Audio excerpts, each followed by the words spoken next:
It can't be true about the pay-per-view. That has to be made up about that TNA pay-per-view. Did you see that? It's that I read somewhere that they said that it only got 500 buys on television. Yeah. I mean, I guess if you factor in the fact that maybe a lot of people, anybody that watches that promotion, maybe they actually subscribe to their streaming service, so they aren't going to buy it. But it's just still wild to me that it only got, if it's true, that it only got 500 buys. Dude, I bet you they got 500 buys by accident. Dude, I'm not even kidding, because people subscribe to it and may have not even known that it was even on. I have their app, but that's just because I bought their app because I was like, fuck it, I'll spend the money or whatever and watch the old shit. Just because I never bought the $10 pay-per-views or whatever, so I was just like, this is the promotion I've never watched before, and their app actually isn't that. Yeah, but how long does it take you to watch it before you realize you never watched it before? And why? It's pretty quick. Of course it is. Who the fuck is Joe Hendry? Why aren't they still explaining this to me? Who is Joe Hendry? I don't even know what that means. It's a guy who's on TV right now, who comes out every week, and he has a song that's in the top of Apple, in the UK or something. His theme song is in the top of Apple. It's Joe Hendry. But you look at him, he looks like he should be washing my car. Put my floor mats in, Aaron. You know what I mean? I'm looking him up right now because I don't know who he. Yeah, but you got to spell his name right. He spells it all. It's Joe Hendry. Apparently, he is the longest reigning Impact Digital Media Champion. That's a thing. The Impact Digital Media Champion. No, I think we are. I think me, you, and Aaron are the longest reigning digital media champions. Impact should just throw us the belt. Somebody's got to do it, because Tommy Dreamer. I'm the Instagram champion. Yeah. The funniest description I've heard of a wrestler in the last month was Jim Cornette describing that Shane Taylor guy from AEW. Oh, the battle axe guy with the legs? Yeah, the big black guy. He said he's got Mo's body and Mabel's ass. Dude. Yeah. Oof. I guess being his tailor wasn't the easiest job in the world. Because he does. He's got some sort of upper body, some kind of upper body, and oh Lord of a lower body. And apparently he's a man on a mission. They said that. Yeah, Mo's body and Mabel's ass. That's a great. Well, didn't they say that on the show? Cornette said it. Okay, I was gonna say I don't know, because I skip when they do TV reviews. I like to listen to them answer questions. I don't really listen to them review the TV shows, because I know what I'm going to get there. Oh, I'm sorry. I thought you meant they mentioned it on the TV show, not Cornette. Oh, okay. I was confused. We were in two different. He said it.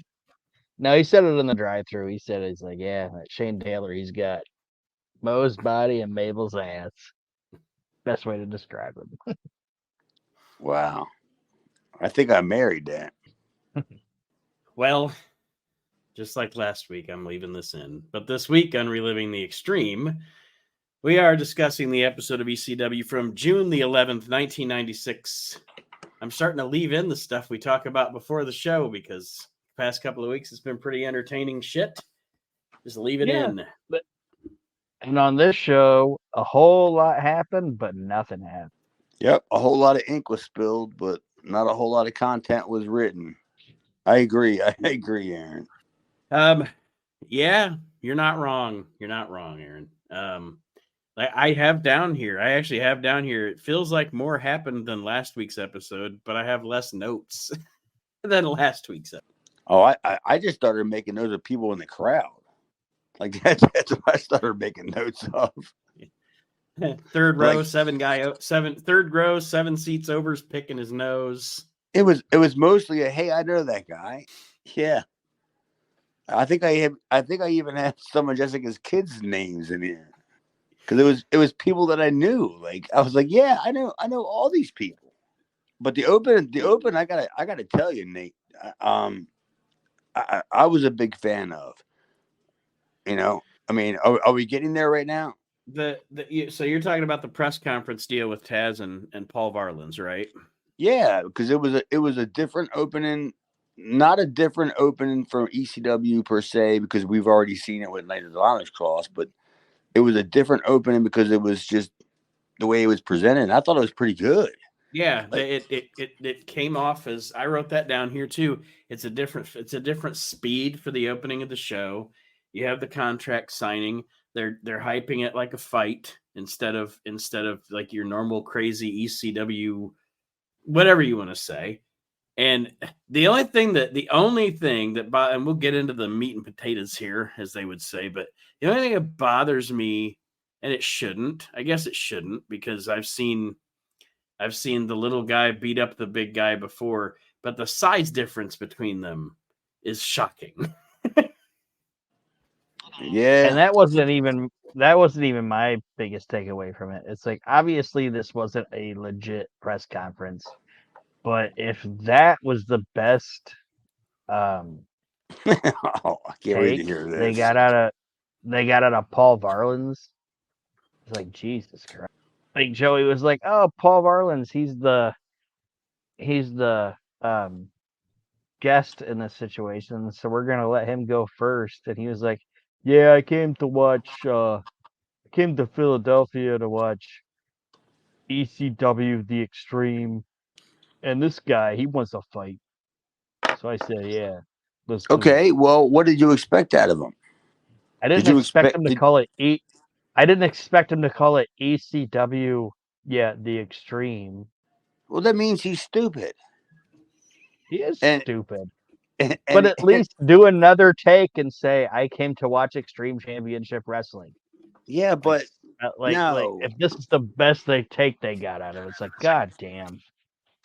no, but I disagree because I thought that was perfect because he's presented as a new guy there, a new guy to a company that he doesn't even work for.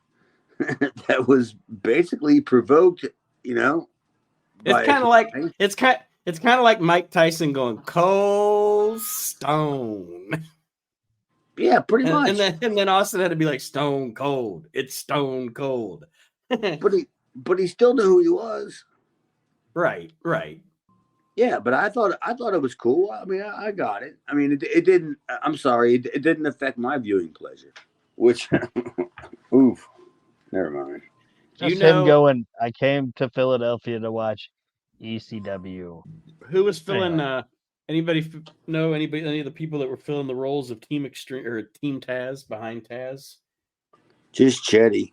He's the only one that I knew, and it was one of Chetty's, and I can't remember his name. I swear it'll come to me later on, but it was one of Chetty's kids because these were guys that were from Taz's dojo. Mm-hmm. Yeah, because Taz opened the dojo, and Chetty was the one that pretty much ran it. Taz's name was on the door, but he wasn't there day to day. No, I mean he was there. He sat there and he answered the phones all day long because I used to call him. I used to call him all the time, and I used to read the sheets to him. So yeah, that's where I called him at all the time. He was like, "Hey, brother." That's what I was just about to say. Thanks for calling the dojo, brother. How can I help you? Yeah, I was like, "Yeah, all right, Taz. Yeah. I hope you're not busy because I want to read what's going on in Mexico right now in Acapulco. Tell me what's going on, Blue Demon, brother." Yeah, well, Blue Demon lost his mask again. He lost it. He lost his hair, his wife's hair, his neighbor's hair, his banker's hair, and Jake Roberts' coke all in one day. Yeah. I mean, what do you think happened to poor Blue Demon? I'll tell you what happened. Listen to this. That's what happened to Blue Demon. Arrivederci. Yeah, Blue Demon. Something tells me that Blue Demon's name's going to come up again later on. It's one of my favorite stupid Ultimate Warrior promos. I'm sorry, it just came to my head. At Survivor Series, what is it? The one where they have the Ultimate, it's like 90, I think. Anyway, where all the survivors from the previous matches are going to go into a final match of survival. And the three faces are Hulk Hogan, the Ultimate Warrior, and Tito Santana. And the Ultimate Warrior says, you're going to face the power of Hulkamania. You're going to face Warrior Wildness. And you're going to face Ariba Derchi. Oh, I thought he said Ariba come lately. Ariba McIntyre. Anything but Ariba Kaderchi? Yeah, instead of the word is actually Ariba Derchi. This fucking idiot says Ariba Derchi. Anyway, we're not talking about. I mean, he was a known ignorant racist, so fuck him. This is true. Glad he's dead. Glad he's dead. Dino Bravo? Not Dino Bravo, the Ultimate Warrior. Oh yeah, he was something else. Well, the gist of the press conference here, of course, is that Taz and Varlins are going to fight at Hardcore Heaven, and essentially Taz says he wants to fight Varlins because pretty much Sabu is he's alluding to the fact that Sabu is too much of a pussy to fight him, so he's going to fight this Varlins guy. Varlins says, "May the best man win," and Taz says, "Oh, I will." Is there anything else, man? Yeah, I thought so too. Like I said, the only thing, and again, it's something stupid. It doesn't matter. Just the size difference was very striking. But like I said, I've seen Ultimate Fighting matches where, like, a skinny little dude takes down a big fat guy or whatever, and so anything can happen. But it just, I guess last week, because Varlins was on the floor and Taz was up in the ring, I didn't realize this. You know what I mean? How much fucking taller he was than Taz. Yeah. But then when they did the face to nipple, then I realized it happened to Paul Varlins in the UFC.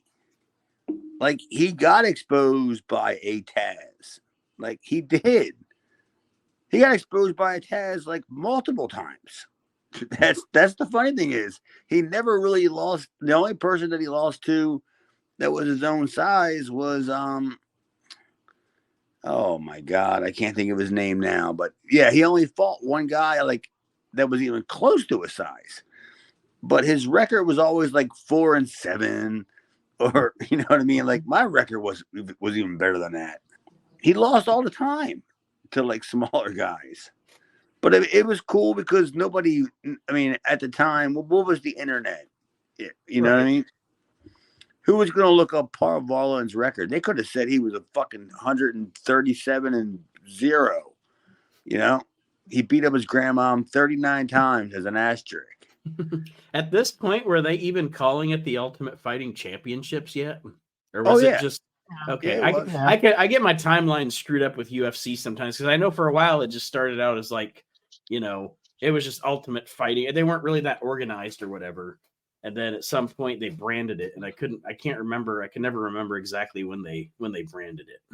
Oh yeah, by this point they definitely were.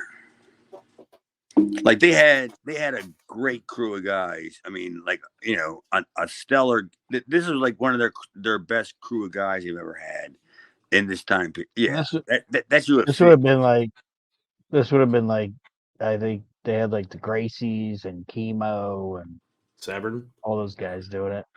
Oh no! Around this time, they had the Colemans, the Mark Kerrs, still the Gracies. Yeah, but they had some of the Kimbos, not Kimbos, the Chemos. Yeah, they had this is like a little bit of the past and then moving into the future. This is what this is. Yeah, this and was Paul guys still Varlins had like Paul Varlins was one of the past. because he eventually came back to fight Tank Abbott again, who was already in the past. He couldn't wait for WCW to call him. He was just looking forward to that whole working. He wanted to work with 3 Count so bad. Well, he did in UFC for a while. All right. Well, after this segment, we get of course, our welcome to the show with Joey Styles, who tells us that we are going to see the return to ECW of Brian Pillman tonight, and I believe probably his last appearance. But then we get the Dudleys versus the FBI, and my first note is DW is still here. He's got a new hat, though. He does have a new hat. But they're still on the payphone. They don't have other options of calling Big Dick. Or have we even seen that yet? I don't think Were so. we still on the payphone? No, I don't think they've shown that yet. I think that's later on. Oh, actually, after Big Dick has already reemerged. That sounded dirty. Anyway, yeah, DW's still around. So's Chubby, and the other one, I don't know. There's a sign guy sticks around though for a long time, but Chubby Dudley's still here, looking ultra chubby. DW's still here, like Aaron said, with a new hat. And it's the Dudleys versus the FBI. So FBI look good though. Yeah, and I like the little thing they did at the beginning with Bubba and JT having to sing off, and JT doesn't even know the words to the FBI's Sinatra theme song, and it was fun. You know, it was a fun little start to the thing, and you're getting both gimmicks over at the same time, which is important, and they're both entertaining. Did you catch how much they announced the combined weight of the FBI? I did not. It was like 487 pounds. Yeah, 431 pounds. Like, that's how much Bubba weighs.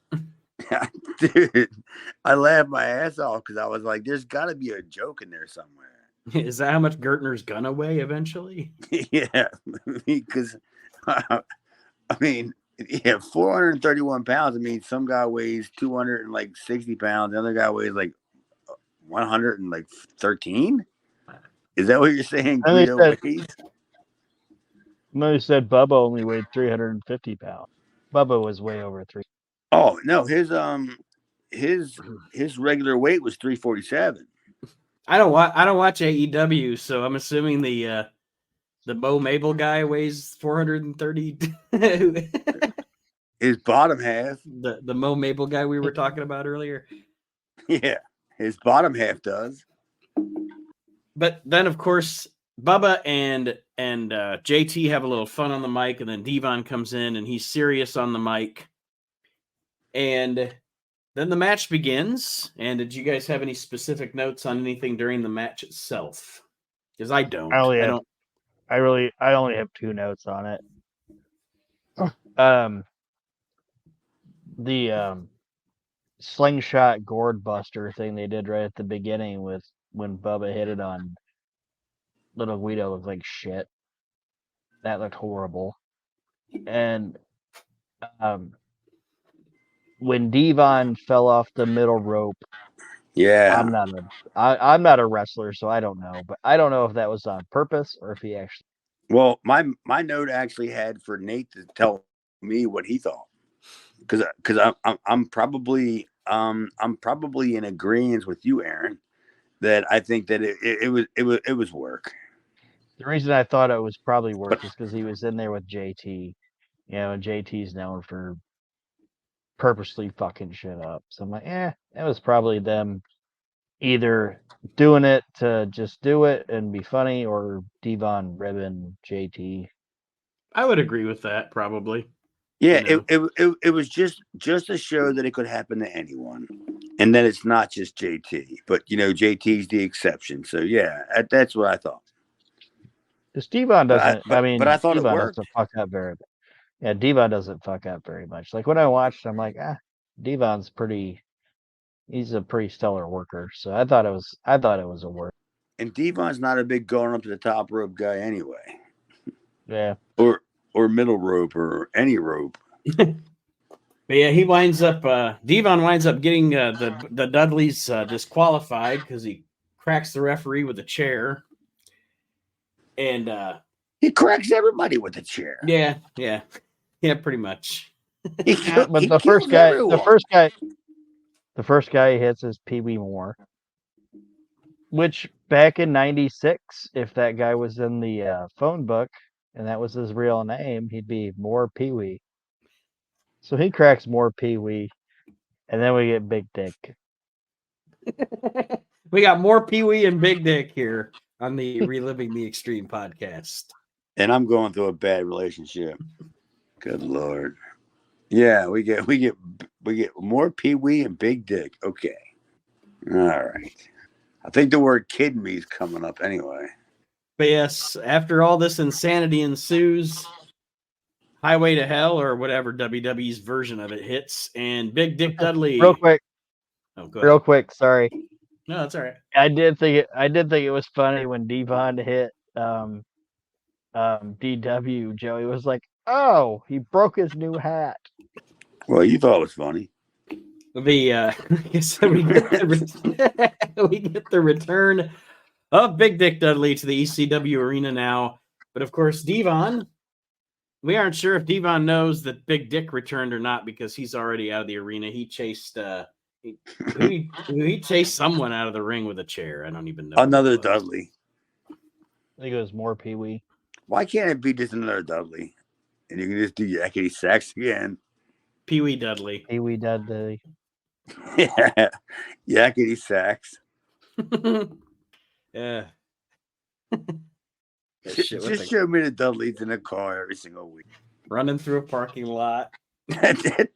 Like I've really. It really is one of the funniest moments in pro wrestling history.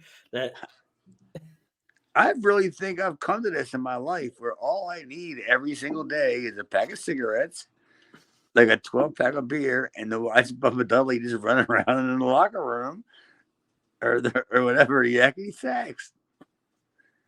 And I'll think I'll just die a happy person. Sounds all right, right? The next thing we get on the show, like I said, I mean the result of record will be that the FBI won this match by disqualification. I guess it's hard to get disqualified in ECW, but if you hit the referee with a chair, so they made it make sense here because I always say that there's times where you wonder why there's even a referee calling. Well, they've done that a couple other than to be there to make a pinfall count or whatever. Like when somebody's got somebody in a chokehold or something in ECW and the referee's doing the count or whatever, I'm just like, they just hit each other with a cheese grater. You're going to disqualify them for holding a headlock too long. But in this instance, the disqualification made sense. Well, Joey did a great job of explaining that. I mean, did he not? Yeah, he did. He brought that up, and that's what made me think. All right, at least you made it make sense. Oh, so you sat there and you like kind of ate some crow, and you're all like, "What the hell's going on here?" Yeah, like, I'm trying. Okay, I'm trying to be a little bitch about it, and then I'm like, okay. He made it all right. I can't act like the internet dweebs now and bitch about it. Hey, he did a good job. I agree. And that's why he was the perfect guy to be the narrator. I don't know that could anybody else have done that? Could anybody else have done that job to just narrate the insanity? Oh, if you're asking, I would definitely vote for Mike Alame. He would have been great. Coming here to ECW will be Jeff Harvey. Yeah. Oh, just imagine what the Jamaican me crazy, Kofi Kingston. Sabu's putting everybody through the picnic tables. Picnic table. Just imagine where ECW would have been if Joe Adamy or Mike Adamy would have been a commentator there. No, Joey Styles did a great job, and consistently it's because he knew his situation. Like, Joey Styles was not 100% in control of what he was doing there anyway. So you can't give Joey all the credit for being as good as he was without Paul sitting there telling him what to say. I get that, and like I said, I know people say that, because like it was post-production or whatever, but when you get into those live shows or whatever, like that was Joe. You know what I mean? Like I don't think Paul was But he consistently really feeding him. didn't do that many of them. I'm not even sure he really did any of them, honestly, Aaron. The live shows? Yeah. I'm just saying, like when they get into like the pay-per-view era, that was Oh, Joe okay. It's a doing different that story. I'm shit. You talking know what I about. mean? I'm talking about where we're at now.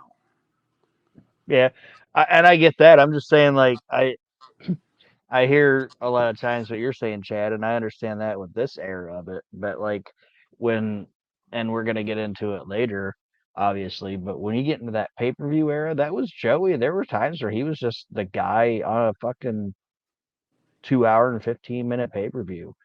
All There's by not a lot of himself. guys that can say they did that. Yeah, there's not a lot of guys that can say they did that. I don't think there's anybody that can say they did that. Well, Now, I besides wouldn't. Jim As Ross, great but it as far as and just like as great as Jim Ross was, he still had Lawler with him. You know what I mean? I wouldn't be able to So do what those guys. I wouldn't be able to do what those guys do just because of my fucking bladder. Like, I think about like, okay, you're the Jim. well, that's Say why Jim. JR said he always wore darks. yep, brown Yeah, Wear pants. like, darks, brother. like imagine, because what would happen to me is it would be WrestleMania. You're in some big fucking stadium where it's going to take you, even if it is a locker room bathroom, it's still going to take you probably 10 minutes to walk to it. And I'm gonna sit down in my chair to start commentating, and at that very moment, I'm gonna have to pee. Like that's just why Jim Ross. That's why Jim Ross said he always wore darks. It's like if I gotta piss, I'm gonna piss. We lost Chad. we lost Chad. Everybody, I'm sure he'll be back. But yeah, I'm gonna roll with what you were saying there, and totally agree. Joey Styles, like I said, it was the perfect guy to narrate ECW, and like you said, real soldier when it comes to those 3 hour pay-per-views. I mean, I'm sure, they would do what during those pay-per-views, unless it was one of those crazy ones that just went from match to match to match. During those pay-per-views, there'd be a couple like little video packages where maybe he could run over and because in the ECW arena, it was probably just run over to the fucking. But yeah, Piss I in a agree. cup. Yeah. There's no bathrooms at the ECW arena. Yeah. Oh, they had a bathroom. They had like one. It probably smelled terrible. You can't use it, dude. Like you go in there as a novelty to look at it. Like you're not using it. Like you know what I mean? No matter how bad you had to go, you're not going into that bathroom. Like that's where Tommy Dreamer got all his stuff from, I think. It was everything that was just shoved in a toilet. I just think of it's like it is the most if toilets had feelings. Oh, that toilet That would be sad. that would be the most depressed toilet on the planet. Oh, it was hurting. Yeah, that toilet. Yeah. That thing's like I've seen Tommy. That toilet's been like I've seen Tommy Dreamer. I've seen the Headhunters. Okay. I've They look seen like Big the Sal. headhunters look like they can shift some bricks. I've seen Big Sal and Oh God. Valpuccio. Oh God. I didn't realize you had a fat fetish. I'm just saying what this toilet has seen. Dude, that toilet, nobody used that toilet other than the people who set that building up that morning. Unless it was just people that just piled on. Nobody did. I've seen Hunter Q after a Nachos Belgrande. Dude, that If you think his breath, if you think his breath was bad, good Lord. Dude, nobody used Hunter that toilet. Q. Like they brought I'm sure in the Headhunters. like they I'm sure the brought Headhunters in the back. Fuck the Headhunters. They ain't using that toilet either. They brought in like a trailer, like a thing, like for all of us to take a shower in that had like a water reservoir in it. Like that's where like every one of us eventually had walked to that bathroom and just said, "There's no chance. just no way we're taking a shower in here. And that stupid shower in the back that he had was already all the hot water, if there was any to begin with, was already taken up by whoever got beat up besides me in the first 3 or 4 matches. Sandman or somebody was probably in there or something. You know what I mean? Mm-hmm. So they brought in like a big mobile shower. And I never saw anybody in there. The next thing on the show, we spent too long on the toilet here. The next thing on the show is So did the Headhunters. Mikey Whipwreck against I lost my fucking place. Mikey Whipwreck against Rob Van Dam. Mikey is limping to the ring, and Joey lets us know that Mikey has had fluid drained from his knee a few times in the past week, but he is wrestling even though he is injured. And it's Mikey versus Rob Van Dam. It's a rematch, I think, from a few weeks ago. I think we got to watch them wrestle each other a few weeks ago, if I remember correctly. Or at least highlights of them wrestling each other. It must have been good. They wouldn't have done it at the ECW arena, but wasn't any good. I was going to say, this thing's only like, the match is only like 3 minutes long. Of course, Mikey pops me, though. I'll let you. No, go ahead. Set it up, but well, I'm just saying, like, the match almost starts, and then Brian Pillman rolls himself out, and he's yelling at Mikey to come down on the floor and confront him, and he's like telling him that he's a loser or whatever, and Mikey jumps out, and Pillman looks at him and he goes, "What are you gonna do? Smack a guy in a wheelchair?" And Mikey goes, "Yep," and smacks it. It's like, that's fucking funny. That was some Smokey and the Bandit type shit. Who, Aaron? You had this is right up your alley. Who was the heckler that you could hear? Like, did you catch that? What was it? The heckler.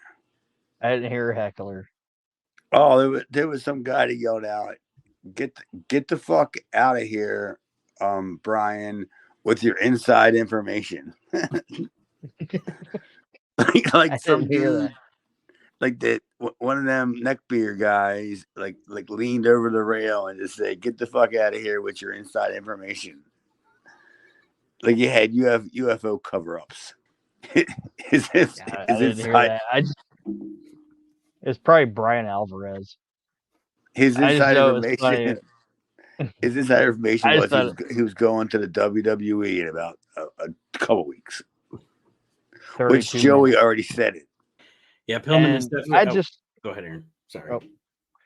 No, I was just saying, like they got Mikey down there, and they protected Mikey because they knew he was hurt, and they still got him on the show, and he didn't have to have a fucking long match with Rob because his knee was fucked up or whatever. I thought it was a good segment. Like I said, it protected Mikey, got him on the show, but he didn't have to do a lot.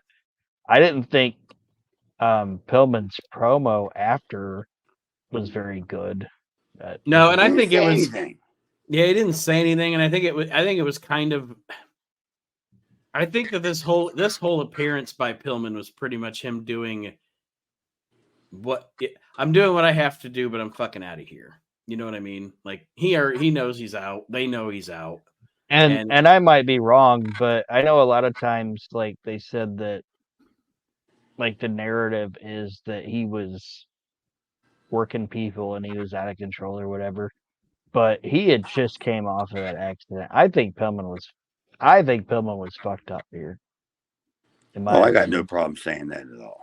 And that's why I think the fucking promo was all over the place and off the rails. He was fucked up. Yeah, he probably had no idea what the whole entire, object of this was at all. No, probably not. I agree 100%, Aaron.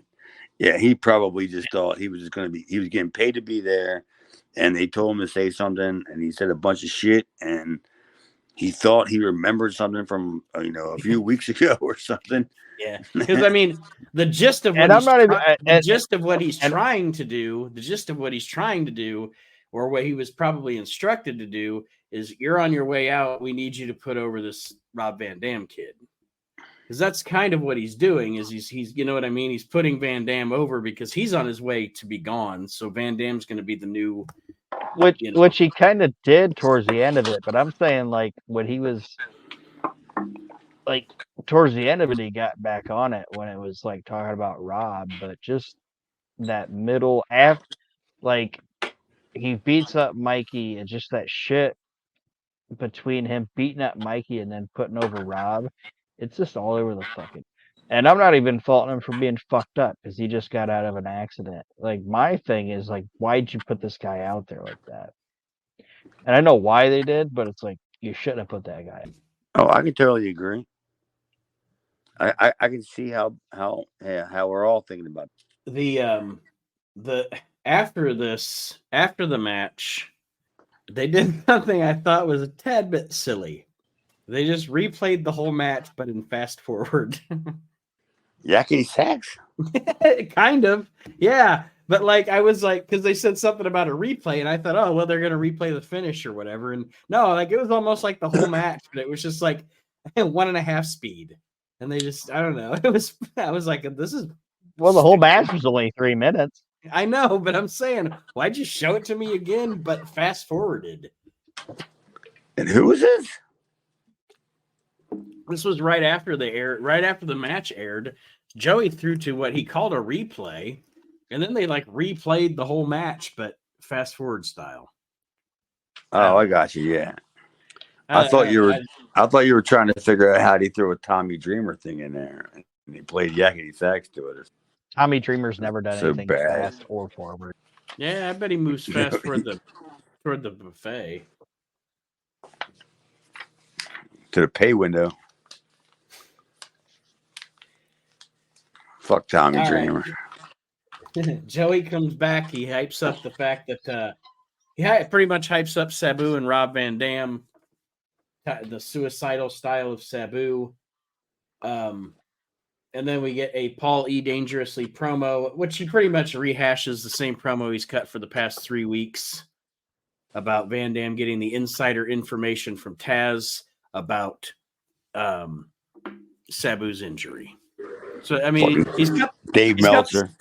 He's cut the same promo 3 times, but it's been 3 different promos. Yeah, Dave Meltzer's the guy. You got to look at Dave Meltzer. Dave Meltzer wouldn't work because Dave Meltzer would never get to the fucking point. So Taz or Van Dam would have just walked away going, I have no idea what he just said. He said like 700 times. Well, he wrote me this note. He'd be like, Dave Meltzer wrote me this note about something about Sabu's neck, but there's no punctuation marks, so I don't know where. I have no idea what he's fucking talking about. End. So he's a lane. One of the things I love here. I love it when Brian Alvarez gets tired of Dave Meltzer's shit when they're doing their show together. I was actually listening to them talk about the thing that Tony Khan apparently did with the Bucks, where they had them do the little angle where they kicked him in the gut or whatever. And Meltzer is talking and rambling and trying to make sense out of all this shit. And there's one point where Brian Alvarez just goes, finish the sentence. Huh. Okay. Isn't it half his newsletter?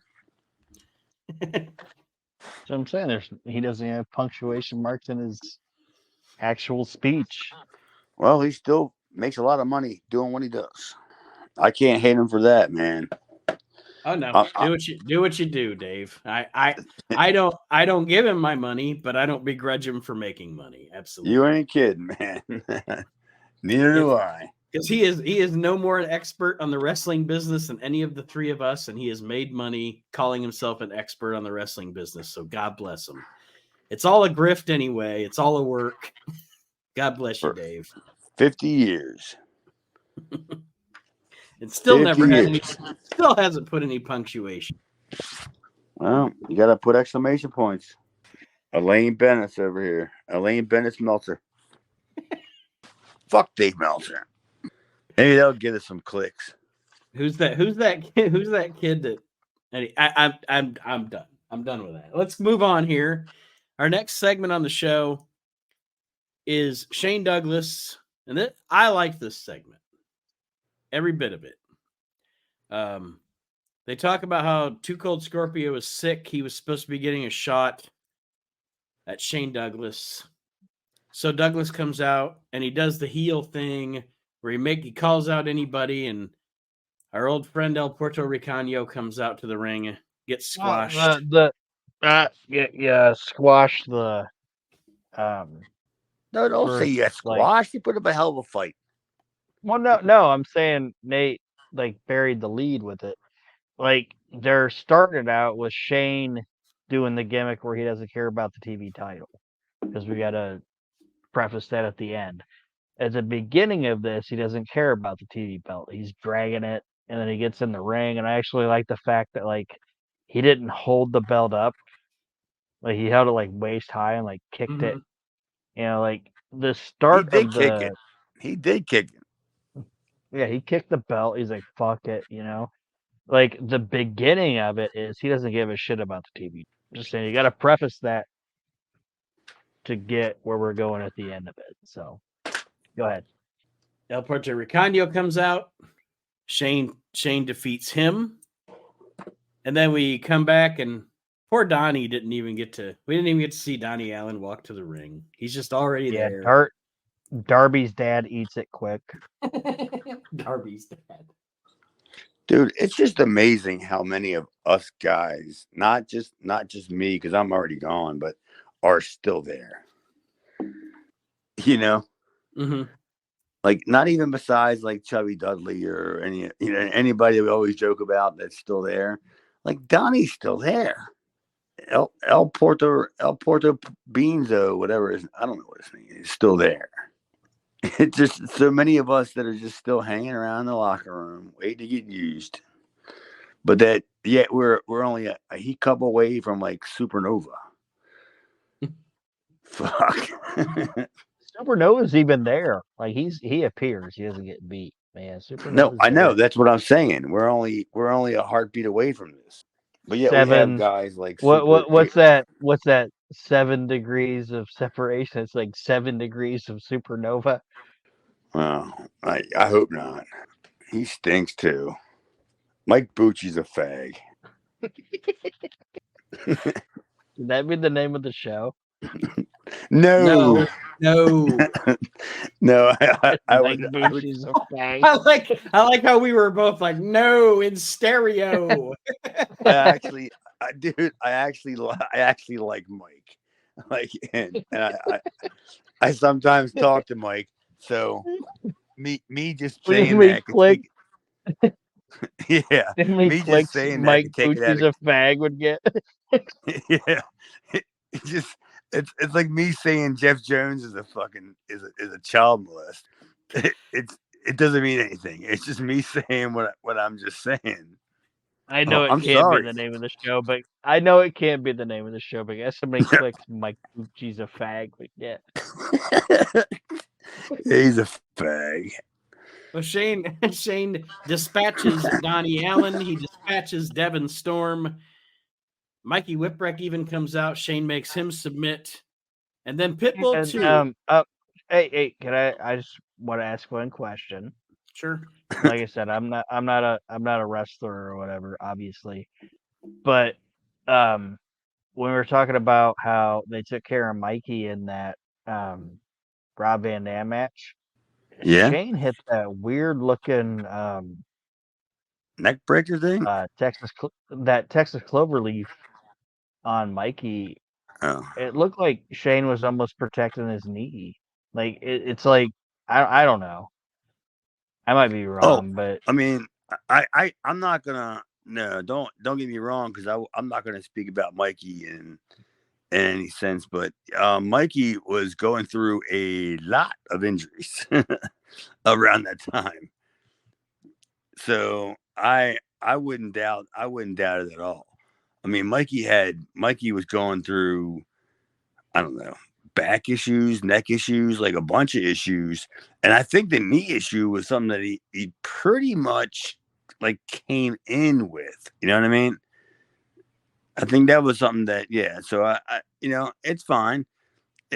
I wouldn't have a problem with you talking about it or anything by noticing it, because yeah, I think that it was something that he already had going on. But as a worker, and you could always know how to work it without hurting him. Yeah, and that's just what I'm saying. Like I'm a Dean Malenko fan, and obviously Dean used the Texas Cloverleaf a lot. And it's like when I watched it, it was like Shane hit like he bent the the opposite knee that Dean usually did. So I'm like, I think that was. It looked weird. I'm like, I think Shane was actually kind of protected Mikey in that.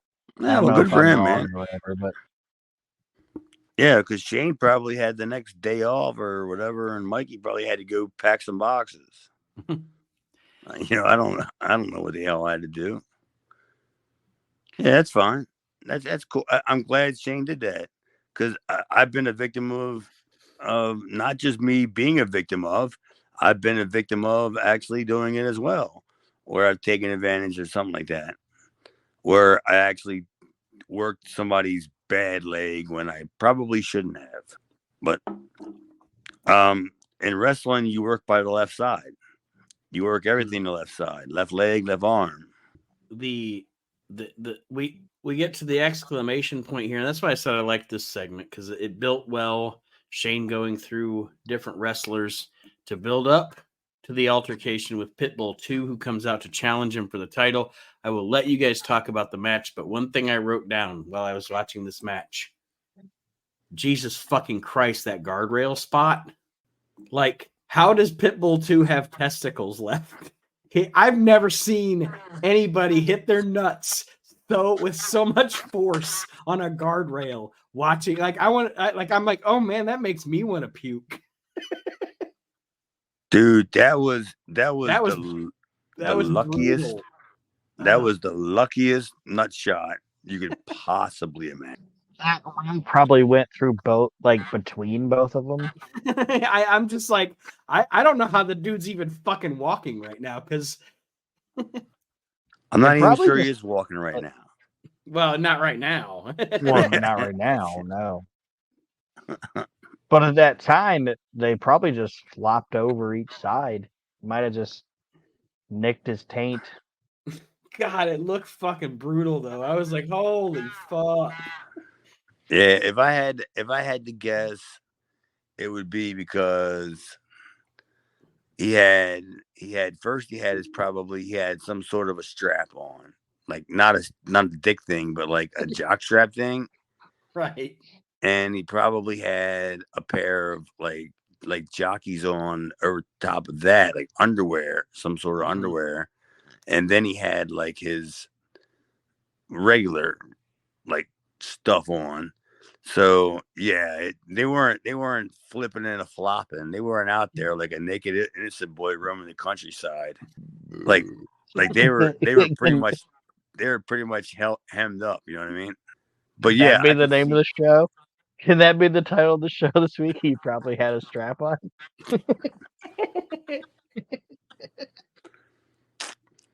Only if he's You got dead. to write these down, Nate. I don't want to run into fucking Pitball 1. Yeah, Pitball 1 and Pitball 2 were both in rough shape after that spot. Because, yeah, like I said, I was like, Jesus fucking. I actually wrote down in all caps in my notes, Jesus Christ, that poor man's sack. Poor man's sack. Old man Sack. Who Yeah, was Old man Sack? I said that poor man's sack. Old man sack sounds like a mobster. Like, look over there, sitting over there, old man sack. Old man Sack. or someone's gonna be read in your divorce court. Poor old man sack. Me and Ed are gonna be just sitting there shaking our heads. Who is that? Is that your wife, Nate Kendall? Yeah. Oh yeah, Yeah. old man sack. I can see her getting a chuckle out of it. Well, now Nate went away. Oh, he's probably gonna yell at Kendall. He's gonna yell about the old man sack. You wouldn't really say that, would you? Well, I guess I we'll know. keep going with this. I know her even less than I know him. So you can't get mad at me for that. Old man sack. Hey, I'm 50. I'm 51. I don't know what I got. I got middle aged sack. Well, I'm 41.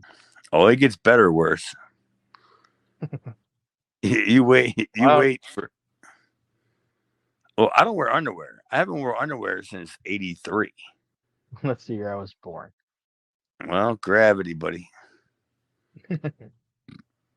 Um, My balls are bigger than some midgets. but I guess we'll finish this show out because I don't know where Nate went.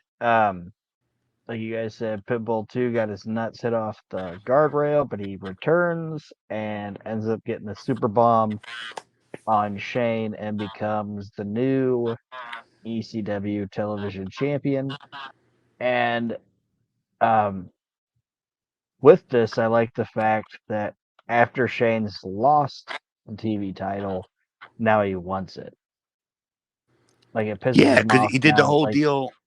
He did the whole deal where he put his hand up to it, yeah, right? Because it's like when he good, couldn't accept the fact that he lost it. yeah, like when he had it, he didn't appreciate it, Appreciate but it. now somebody's taking it from him, and he's pissed off about it because somebody's better than him, and he can't Yeah, I thought that accept was very that. cool too, man. It was so little, Aaron, that I thought that it was a way bigger statement than even Joey even made out to be. Yeah. So I appreciated that, and then um, just to close the show, um, we get the return of Pulp Fiction, which we haven't had, I think, for a couple weeks. Um, the Pulp Fiction we get is the Dudley Boys doing their thing, talking about Big Dick being back. Somebody Um, stole the Eliminator's phone or something. yeah, and like I said, I'll go down these. I'm not. I almost said I'm going to go down on these guys. I'm not going to do that. I'm going to go down through the list of the Please Pulp don't. Fiction people. More What Pee kind Wee of and show Big is Dick. this? Yeah, I'm going to go through the people that appeared on Pulp Fiction. Oof. It's the Dudley Boys, um, the Eliminators, which is kind of random because we didn't get anything about them throughout the show. Um, But it then was we the get same Divine. Eliminator's promo, wasn't it? Yeah, I thought the Eliminators thing was like whatever. Like it didn't be in there because have them on the show.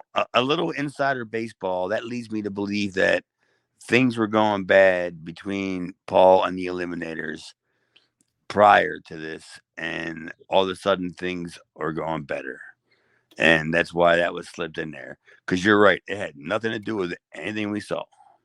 And then we get Divine Brown, and she's walking through the ECW arena talking about how crazy it is, and Stevie propositions her twice.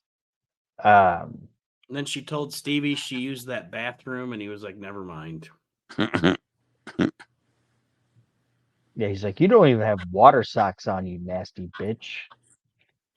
Divine Brown gave that toilet herpes. Oof. Yeah, I'm just glad I wasn't there. She walked in and was like, woo, this smells like the headhunters. I got to go. She was still looking for it. She thought New Jack was in the building. Um, and then we get Sandman and Missy talks about how she likes violence and it makes her want to get naked, but she doesn't get naked, so it doesn't matter. Um, and then we get a promo from Tommy and his lesbian friends, and His then a lesbian promo from friends. Brian Lee. Yeah, his old lesbian friends.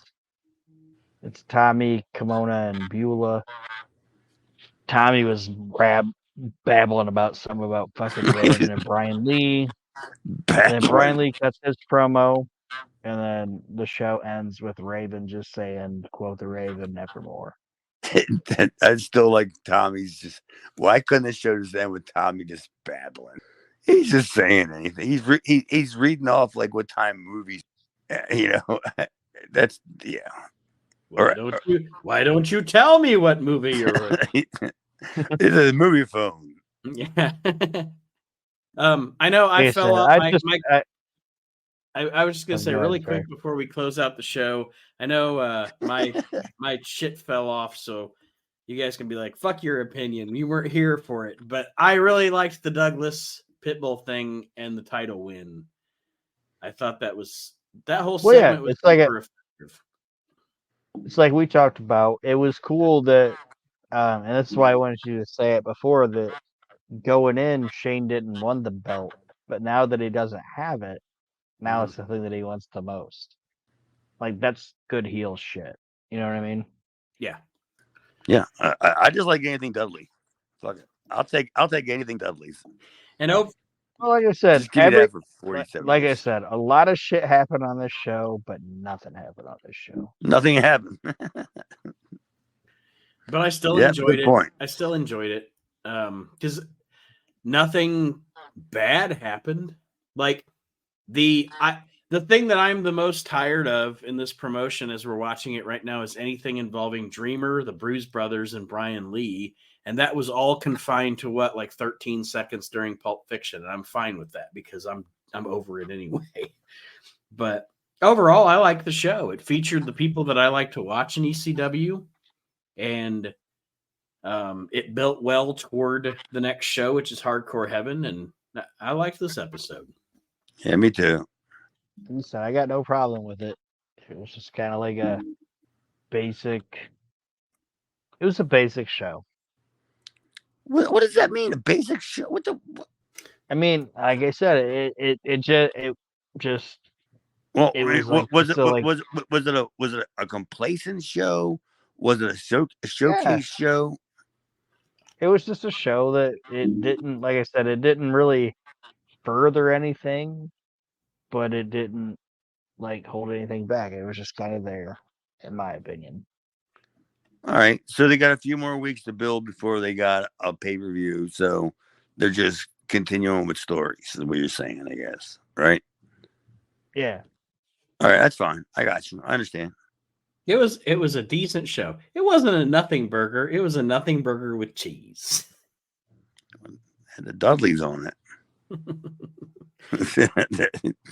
Well, that being said, before we wrap up this week, I wanted to thank our listeners because we actually had a few, like 2 or 3 months there, where when I look at, I didn't want to come on the show and say anything about where we're ranked with the podcast because I'm like, man, we've been at the 200s for like a few months.